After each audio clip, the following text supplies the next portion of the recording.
I think we're all pretty well aware that the car has a radiator and that we have coolant, but I'm not sure if too many people think past that.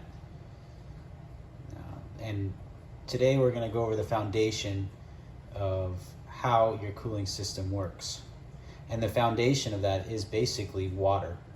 And we're just going to go over a quick principle of water and then talk about the main components of your cooling system. So right here you see a stove in front of you.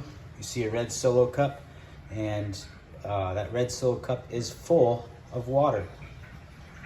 Now, more than any other liquid on earth, water has the ability to absorb heat. It's not very good at dissipating heat, but it is the #1 liquid for absorbing heat. Okay, and that is the backbone behind your engine's cooling system. I have the stove on. I'm going to turn it up, and we're going to ask a question to the group. If I put that water, that cup of water, on that stove, how long will it take for the cup to melt? Think about it. Now, to facilitate that, I'm going to put this grate on the stove. Let's do it this way. And I'm going to put the cup of water right on top of it. Okay? So, in a normal environment, you would find that cup melting right about now. Right? But what's actually happening is that water is controlling the temperature of the cup and not allowing for the cup to melt. Now, if you look at the top of the cup, you'll start to see that it is melting. Well, that's the area where the water isn't covering it. And eventually, the water will boil out, but it'll take a long time.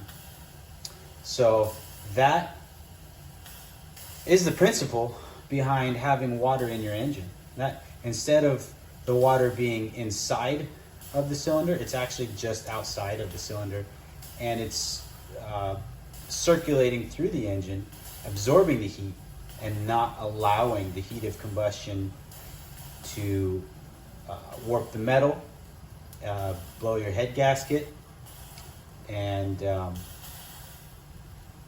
keeping your engine safe. The caveat to that is that once water absorbs heat, it's pretty poor at dissipating heat. So you'll have to find a way mechanically to get rid of the heat. And we'll go over that as far as the components of our system. Now, I like to talk about components of your cooling system in terms of what we learn in medic school, right, with the body. So you have the fluid, which is your water and your antifreeze. You have the pump, which is your water pump. And you also have your container. And your container is your engine. It is your radiator hoses. It is your radiator itself. And also, we'll talk about the radiator shroud and the fan. I like to include those in the container. And those are the things you're going to check as an engineer. Antifreeze, either green, orange, sometimes you'll see maybe red, or even clear, is an anti-corrosive. It keeps the engine from rusting, and also is what it says. It keeps the engine from freezing, or the water from freezing in the engine. As we know, water, when it freezes, expands, and it can crack your engine block. Now, there are freeze plugs in the engine block we'll talk about that are a safety device if that happens. However, the coolant should stop that as well. Let's sit here and watch this for a second. That cup, still in pretty good shape.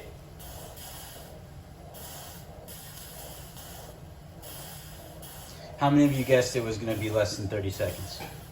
Maybe some of you guessed it was going to be a couple minutes.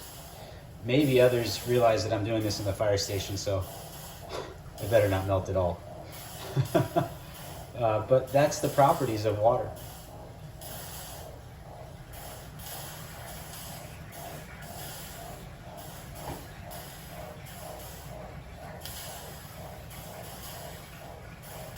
That's pretty cool, isn't it?